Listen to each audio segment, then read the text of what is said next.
what's up, you guys, and welcome back to another episode of the Check Out Podcast featuring myself, Armani Jackson, my co-host AC. Man, how you doing? Doing good, man. Another great week of NBA basketball. Got some milestones broken. Got some interesting takes from NBA players themselves. So ready to be here to get into it. Yeah, most definitely. Getting right to it, man. Best point guard in the league right now, and I mean, kind of all time, in my opinion, right now. What you think about Steph, man? Steph Curry has been balling out of his mind. It's such a great thing for him to finally be the all-time leader in Warriors points because he's done so many great things for the organization. It has been such a transcendent NBA player and as a whole. You know what I mean? Right. He's literally revolutionized the game in front of our very eyes. No one plays the game of basketball the way they used to. You know, players literally grow up now wanting to be Steph Curry, Right. So it's just been great to see how he, has changed the way they play and how people view basketball players and certain athletes. You don't have to be the most physically gifted. You don't have to jump out the gym.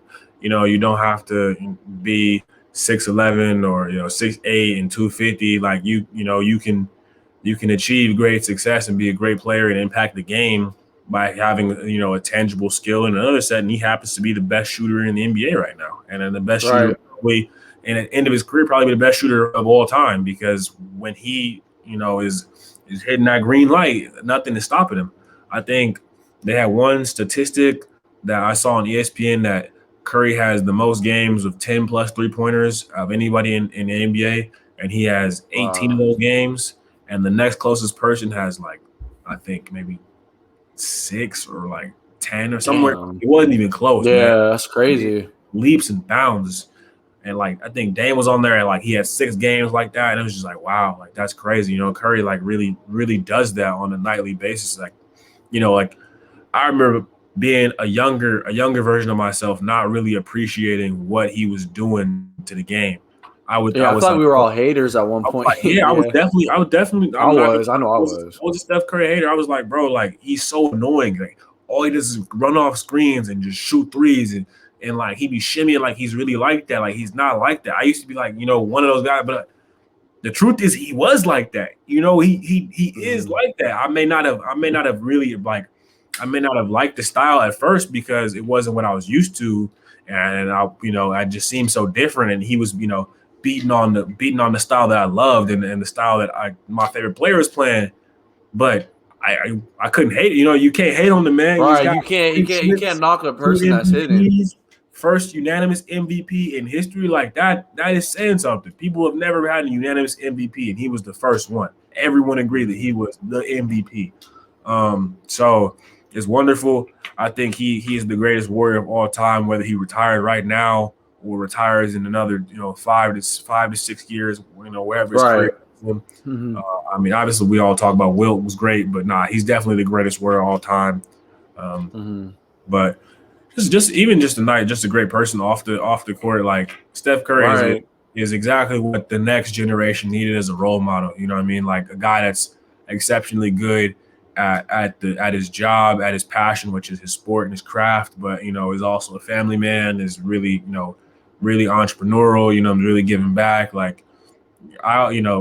LeBron has always been that guy for our generation, to look up to and be we all look up to and idolize LeBron. LeBron was put together as the perfect role model, essentially. Right. I feel the next generation, the ones after us have Steph Curry, and that's he's taking that mantle and he's wearing it with pride, and he's doing a really good job with that. Building his name, building his brand, his image, everything. He's doing TV shows Hole in One or whatever. He's got connected with golf. He's doing his he's helped his wife get some things going. So he's just building a brand, making sure that the Curry name is well known, and it's very commendable. Yeah. Now, I was thinking, bro, bro's stats, he's on a tear of leading up there leading the league in scoring just about, bro. 35-5 or 35-6, basically. Can you see if they make the playoffs, can you see him in an MVP conversation? I was thinking that, bro. I was thinking that the other day, bro, because I mean, obviously we said, bro, in order for them to make the playoffs, Curry has to basically score 30 or over, bro. And I mean, he's consistently been doing that, bro. We can't sit here and question it. And because we see games, bro, if he's not playing, bro, the team is bad, bro. Like, I mean, I'm not trying to disrespect nobody, but bro, like they just can't do it.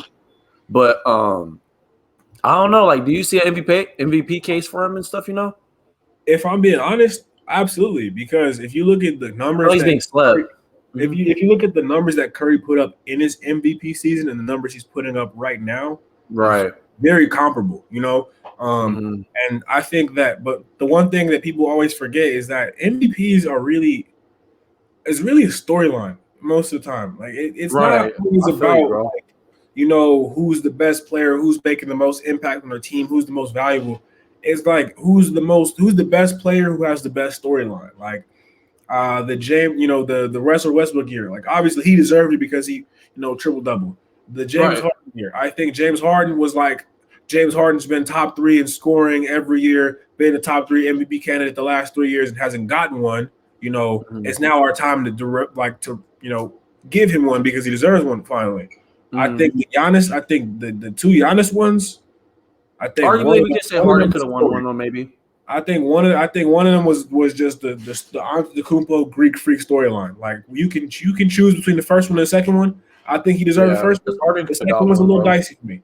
The back to Mhm. back one is as a little. I don't know if he was the back to back MVP. I'm just speaking free. Yeah. I No, I don't know. respect that, bro. I'm already knowing, bro. I I think don't even Harden. agree with it. I think Harden putting up over 30 a game and leading his team and doing what he was doing is with still having just as Damn many near stats. averaging a triple double too.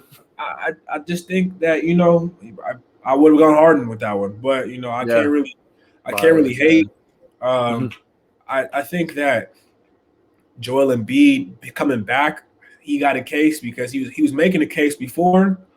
He missed some They games. just dominated the Nets today Just put up too. a I 40 mean, piece on the Nets. If he finishes out the season strong, he might keep a case.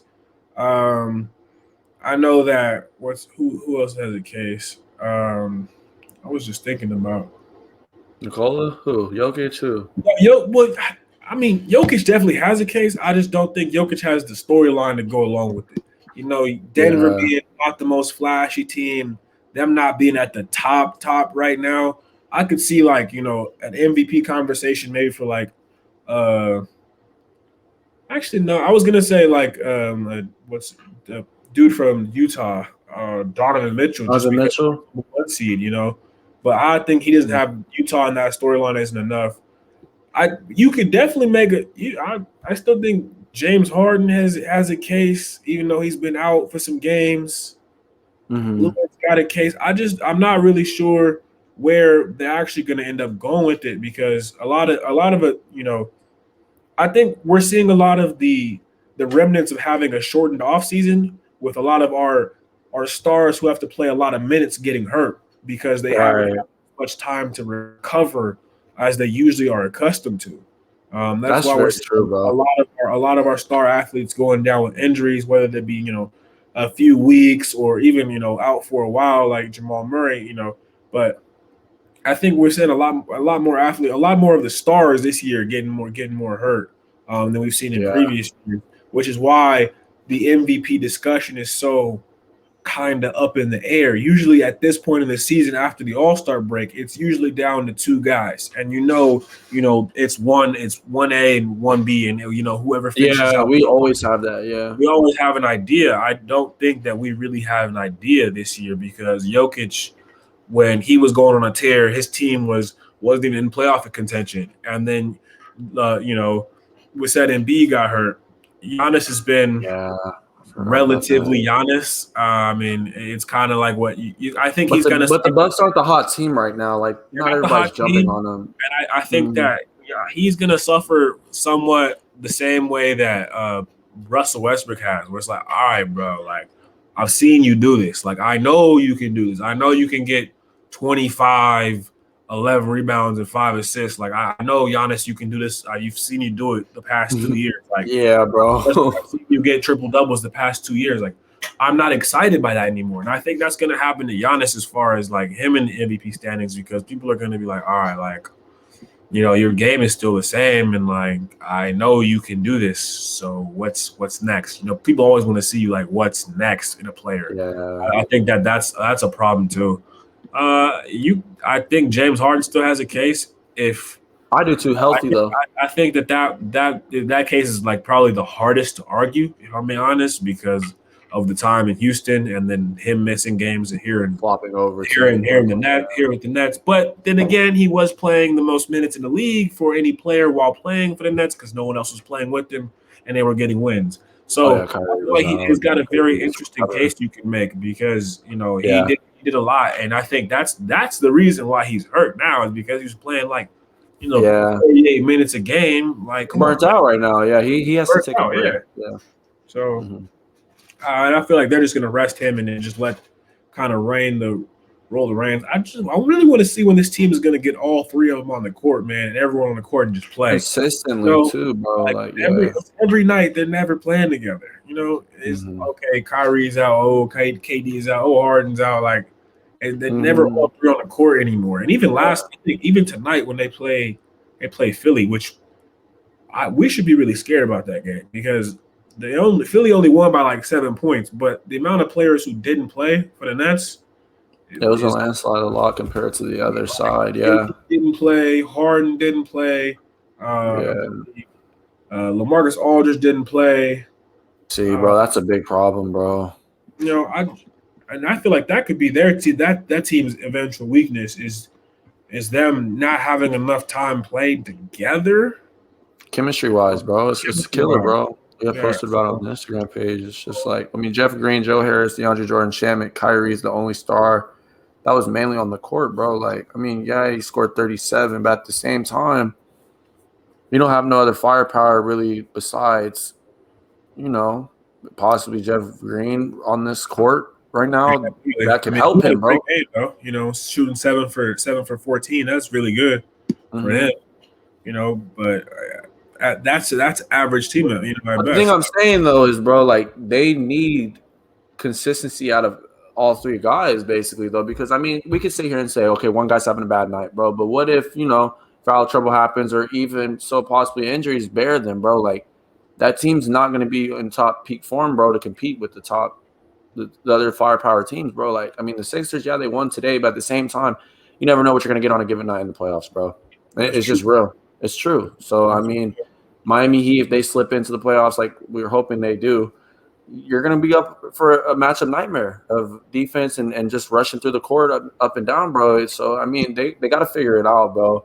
And I think they're trying to rest their guys. And I know Katie probably doesn't want to play back-to-backs right now just so he doesn't get burnt out or re-aggravate his injury or whatever. But at the same time, like, these guys got to get in rhythm. I mean, we're already in damn near mid-April, so Yeah. it's kind of a bearing problem, bro. But going back to the West, you were talking about like the MVP race for Jokic and stuff. The injury of Jamal Murray just tore his ACL a couple of days ago, bro. Like, where do you see like Denver with that, bro? Like the impact of their like star-studded point guard. Um, I know Jokic leads the way, but still, like, what you think, man? Like, it's kind of tough, huh? we were talking about this earlier when you sent me a text about them pursuing Austin Rivers, Yeah, which would be a great pickup for them to have somebody to run the point that doesn't have to like necessarily that you don't have to rely on for scoring. Like if Austin Rivers isn't the guy that you need to score the ball, like he's a pretty good player. Like he right. can play defense. He's active. He's a He can pretty knock good. down shots. Yeah, but and it's as long as he's not required to be the guy. When you ask him to be the guy is when you're disappointed in Austin Rivers. But Yeah, if you he just does a let lot. him be a cog, let him be a piece in the team. Run with Austin Rivers, Morris, Porter, um, Gordon, and Jokic. You got a solid starting five. You got a Mhm. starting five And that they can. still got Will Barton too. Yeah, they Yeah, got a solid team. they Yeah. got a bench. So I wouldn't. I mean, the Nuggets is definitely still a complete playoff team. They'll do just fine if you ask me. I don't think they're like necessarily like win deep in the playoffs. They'll make it out the first round. They'll make it to at least second round of playoffs. It depends on who they see. I think the West is a very interesting thing right now because the injuries. Yeah. The Nuggets just lost Jamal Murray. Lakers haven't really recovered. They're still missing their two stars. We don't really know what's going on with that. The West is kind of up for grabs at this point. It's kind of It's Teams either like Portland got to start making jumps even higher than they where they gotta, at right now. I just think like right now, the three most competitive teams in the West. I was listening to First Take earlier today, and Mhm. Max Kellerman hit it right on the head. The three most competitive teams in the West right now are Utah, the Clippers, and the Suns. And they were talking about are the Suns kind Clippers are of, taking full advantage right now. I think all three of those teams can easily represent the West in the finals because as of right now, the teams that are missing players aren't gonna beat them, and the teams that are full strength, like, do you really believe that Portland is gonna beat Utah in a 7 game? I don't think so. I'm not sure. I mean, Yeah, it would but just depend. I don't know if I'll put my money on that. Do you think Utah? I mean, do you think the Blazers would beat the Clippers in 7? I don't It's think going to so. be like I would, in all honesty, probably a 6 game series, 5 6 game series. I think, yeah. I don't think that would happen either. And then I feel it. so then, okay, are the Blazers going to beat the Suns in a 7 game series? The Suns are locked in right now. I don't. I could see that one probably going 6 to 7, but I don't. If it goes 7, I would say that more than likely Dame time starts to. But then I got Chris Paul and Devin Booker. You know what I mean? And I don't know. I would love to see that. I would love to It's a see that. juggling match that you would be up against. Yeah. So the West is right now with no Lakers with the King being out, with the Lakers being out, and the guys that were in the conference finals with them, the Nuggets taking a hit. The path to that is kind of open. Yeah, it opens up two new spots. If Possibly, we're being honest, the Clippers should have that spot. It should be theirs based on all things considered. Best essential on paper. on the team with the most experience and all that because Utah's got some good experience. The Suns have no experience at all. They've got like 2 players with actual playoff experience. Chris Paul. I feel Chris like Paul, Jay Crowder would be the leader for them. Mario just played a couple games, but when he was on the Sixers, like those, it's like those 3 guys that have playoff experience. Everyone else has never played in the playoffs. Like our young guys, Bucks first playoff. Yeah, I'm pretty excited. So experience could play into it, which is why teams like Utah and then the Clippers would probably be favored.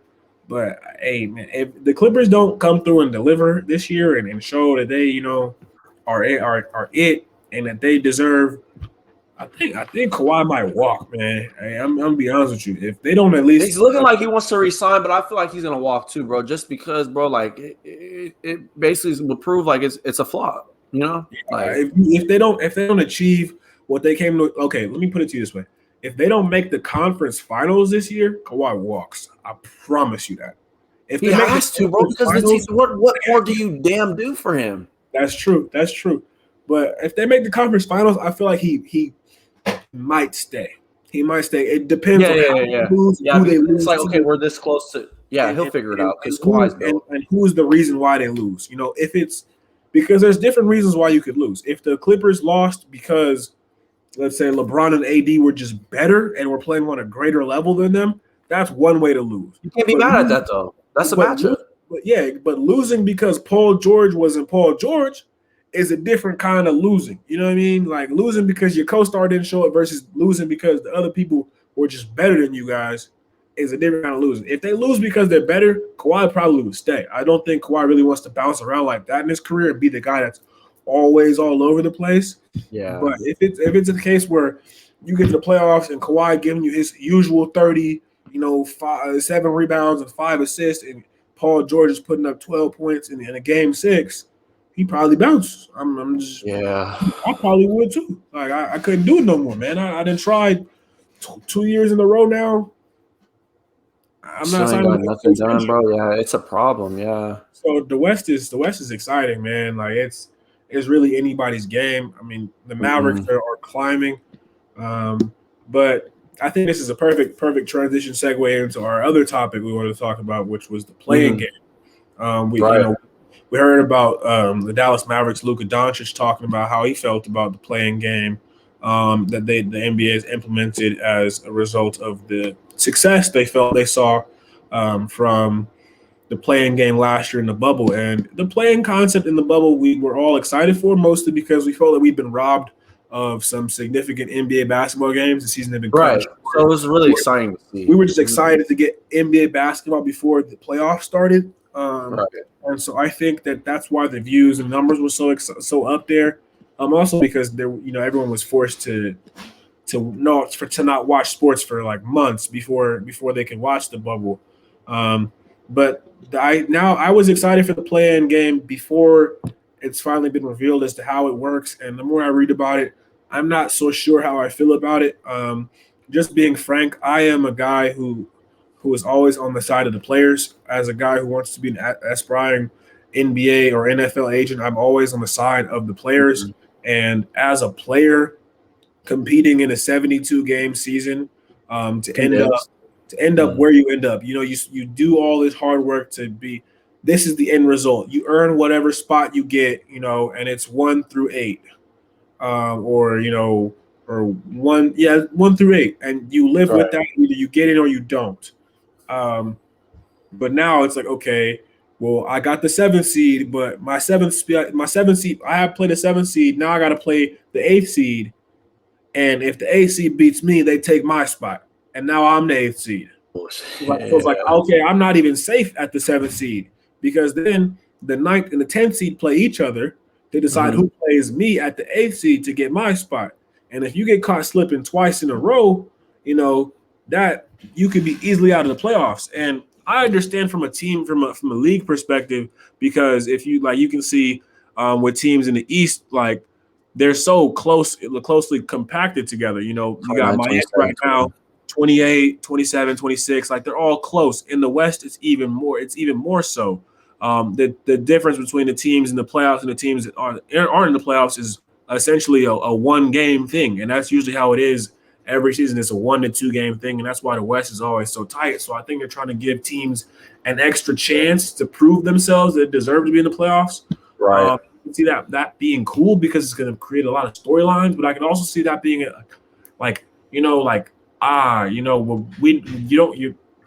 teams aren't allowed to feel comfortable anymore. Right. You can get to the 6th seed and you're like, okay, I'm good, because that the 7th seed and the 8th seed, they still got to fight to get there. But I also think it's kind of unfair, because now I have to play at least if I'm the 7th seed and I win my game versus the 8th seed, I don't have to play anymore. Which, okay, cool. That's just one additional game. You secured your spot, basically. Yeah. Let's say you are the 8th seed. You play that first game, you lose, you stay the 8th seed, and then you play versus the team that won the 9-10 game and you win. Now you've played an additional 2 games, and now you're going on to play the number 1 seed in 7 more games, or potentially to get your ass kicked. Yeah, so you're already going in a little more fatigued than them, because they're waiting for you, which I guess is their benefit. So you're going in a little more fatigued already. That's how the playoffs And then is, play the best team in, Sucks. that's tough. Like, I feel like you're going to see a lot less 8th seeds competing the way. I mean, they don't always compete, but we've seen a good number of 8th seeds give some 1 seeds some havoc. We've seen like Toronto, when they were the number 1 seed in the East, have some hard times in the first round with the 8th seed just messing around or something like that. But I feel like that storyline is going to suffer a little bit, because it's an extra 2 games. Yeah. And I feel like it also diminishes the value of competing in the regular season. However, I will admit, I can understand from a just a perspective of being a fan, or no, from a league perspective, because there's 1, 2, 3, 4, 8, 9, 10, 11, 12, 13, 14, 15. There's 15 teams. In There's each about conference. 15 teams in each conference, and you're letting in 8 each playoff. So over half of the teams are making the playoffs every year. So Yeah. some would argue that it's too easy to make the playoffs, even though we feel like it's a dogfight and everyone's equal. Someone said that it's too easy because over half the teams make it every year. All you got to do is be better than 50% of your comp, and you'll make it every year. Yeah. So You I basically think got to finish a little bit over 500. that's why the play-in game was kind of created, and I can understand both sides. But from a player side, it's like, all right, man, like I've just proven myself all these games. Like, now you're asking me to go out and prove it again. But then again, as a sports person, like that's all the sports is always you're going out and you're proving it night in, night out. People are gonna look at you and say, well, why can't you just prove it again? If you're already better than them, just go out and prove it again. You gotta compete if though. you're a Yeah. team that had a lot of injuries, or you felt like you guys should be better, like a team like Portland last year, like that came Yeah. together last minute. The injuries started They to heat basically up, and carried them through to the they playoffs. rose up. Like so. I think it could create for some good storylines. I'm excited for it. I don't have any negative feelings towards it. Unlike some players, I think it'll be a fun experiment, something nice for the league to try. I think it doesn't hurt. I think it could go massively well, and it could create a lot of buzz leading into the playoffs. Because people have proven they love that tournament style, like one game do or die kind of feel, where you Yeah. leave everything on the line. And so you get to see the players' emotions. You're gonna get probably some good quotables, some great moments, because people are gonna be fighting for that spot. So it's gonna be really interesting, and I'm excited to see how it plays out this year. I'm just happy that my Suns will not be participating in that. No, that's a good thing for sure, bro. But I know, and it gives every team a fair shot too. That's in that that 7, 8, 9, 10 range to compete. And when you look at the Western Conference, we always look back and like you said, bro, it's like, damn, we're only one game away from in. Like the Suns basically had a chance to get into the playing game last year, but you know what I'm saying? Like the win percentages and the ratio of how it went, bro, they just didn't get in, bro, and it sucks. But now you got this opportunity and chance. Now it's like, okay, now everybody's getting a fair shot at it, So it should lead up to a lot more hype, like you said, leading into the playoffs. Another thing that I will see too is from the league perspective, I think it's also trying to get revenue back from losing, on the condensed games in the season and the start dates and stuff. So I feel like it's a gesture from the league to try to, bring more content for fans to watch after too. And it's going to be really interesting because, like, if we're looking even at the East, bro, there's a lot of teams right now that are fighting that 500 spot, a little bit like one game over 500, half a game behind each other, that they're going to have to basically show who's actually fit for this spot. And like you said, you're going to have to win that game. If you win that game, you're in. So it's going to be pretty interesting, man. I don't know. Like, we always look at the playoffs, bro, and you like just look at like the eighth seed. It's like, does this team really belong there? Because I mean, you can see the Warriors getting in there. I mean, we'll see Steph Curry back in the playoffs again. But at the same time, like, can't forget about the Spurs. And then I mean, the Grizzlies are hanging in there right now, and then you got the Mavericks right now. But like, They are, bro. but like you said, bro. Oh my God, the Pelicans should be so What much happened? better than they are, dude. They're like the most frustrating team in the West, bro. Like, But the it's fact that they're not in the inconsistency. playoffs this You year, know that, bro. I think honestly, they just like it's too late in this season now, but I really think they should have hired a different coach. Van Like, no Gundy's not the disrespect, guy, bro. Van Gundy, No, he can coach, man, but Van Gundy isn't the coach for these young cats, man. Like, these young players not for them. They don't connect with It's him. not like it's not like he's Thibs either, bro. Where he has his guys locked in on something. I don't think that they like really like are buying into him. They don't really like him. I mean, they might respect what he knows, and they might use what he's teaching them. But at the end of the That's day, fair to say that. like leadership, like, and getting things done, like, okay, if a teammate doesn't believe in his teammate or his other teammate, or doesn't buy into what they actually can bring to the table, they probably won't rely on you, and you're not going to win just because of that factor alone. And I think that that's what's happening with the Pelicans, because Zion is unstoppable. Brandon Ingram is a bucket. Lonzo can shoot. Josh Hart is nice. Like, there is no reason. Hold on, I'm sorry. I don't know why they can't win right now. But then too, bro, like, okay, so we got BI, you got questionable Lonzo at times, and then you got Zion Williamson. So those are three guys that I feel like primarily the team would more so try to lead into their future. Now, the problem comes and lies is that we have Zion Williamson, who's one of the best in the field goal percentage right now because he's just attacking, he gets to the rim, he finishes his shots, whatever. But then you got BI there too. So now that there's a juxtaposition that rises, bro, it's like, okay, like, who's the guy that we're going to go and target after right now? Like, who's going to get the bucket? Who's going to score? Who's going to do this? Who's going to do that? Like, I feel like this team doesn't really know who they want their lead guy to be right now, And Van Gundy's system, it's kind of like pound to the basket, but at the same time, like, you have personnel that can shoot, So I don't know, bro. It's a struggle, bro.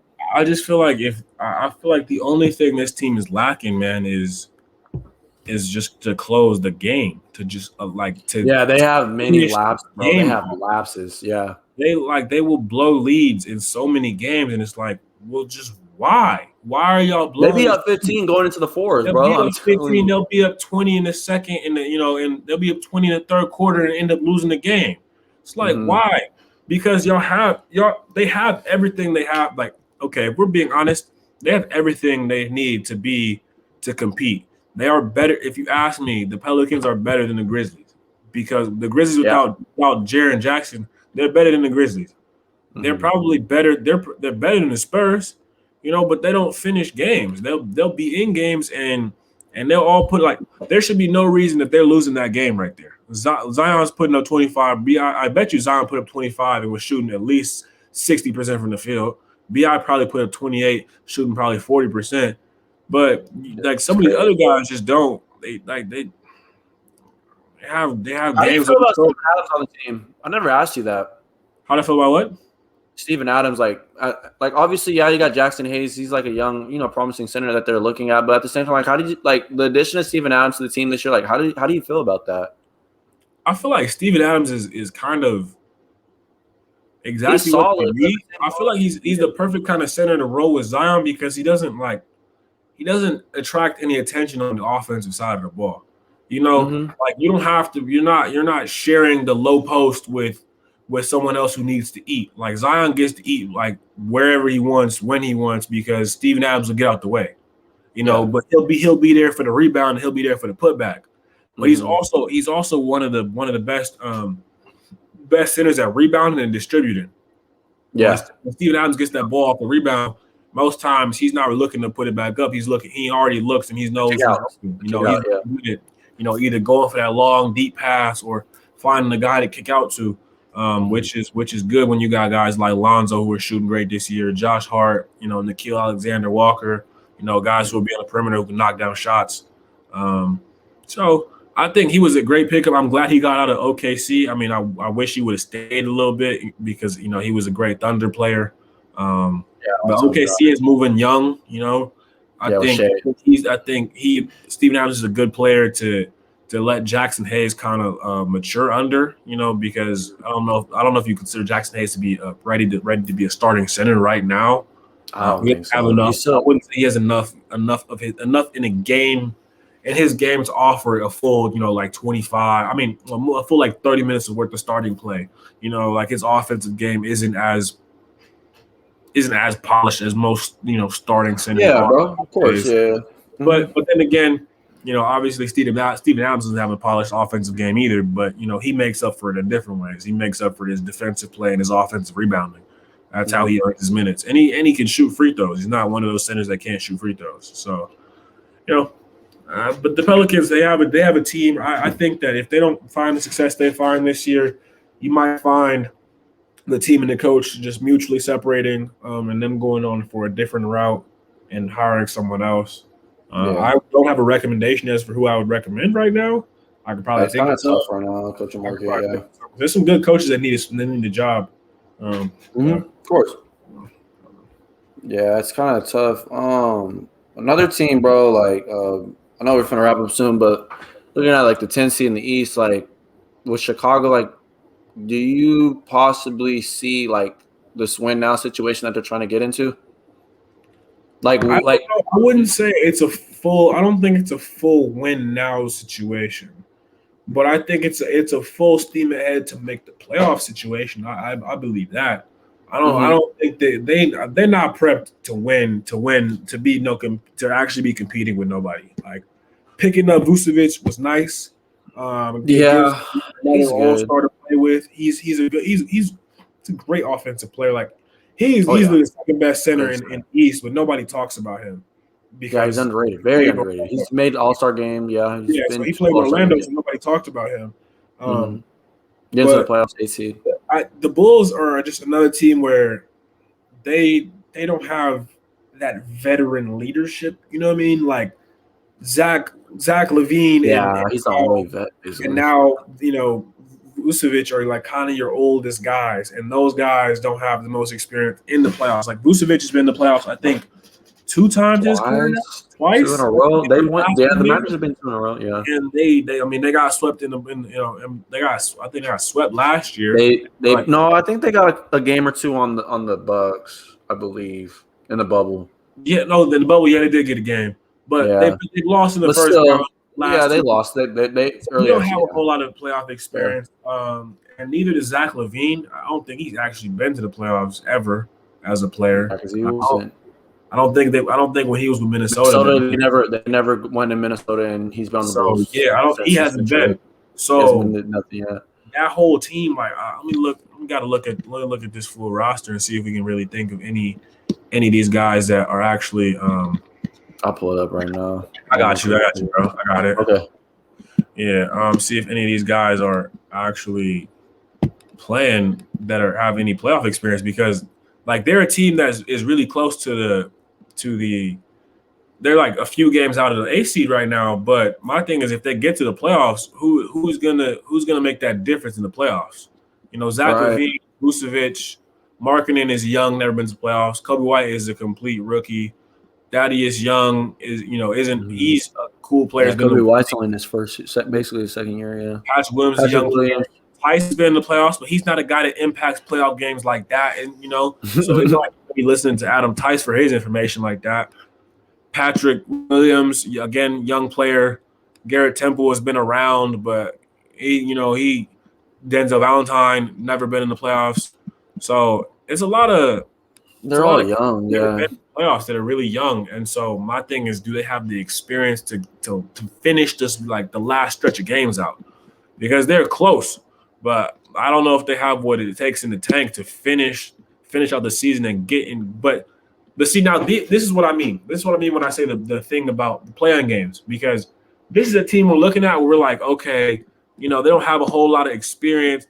They don't have a lot of depth as far as leadership and veteran experience, but we're sitting at them. They're looking at them right now, sitting at the 10th seed, and that's exactly the kind of team that would be taking part in that play-in seed. If they're playing, and if we stop right now, Indiana versus the Bulls, whoever come out of that game, it end up playing whoever comes out of Heat Hornets. You know what I mean? Like, yeah, it's like I get why the concept of it sounds appealing, because a team like the Bulls still has a chance. Like for if you're on the bottom team, I get why this is desirable, because either way, even though you've been working just as hard as everybody else, a few things might have not gone your way, you still had a chance. Unlike the top teams, being 7, you're like, oh man, I didn't work this hard, and now I don't get to keep it.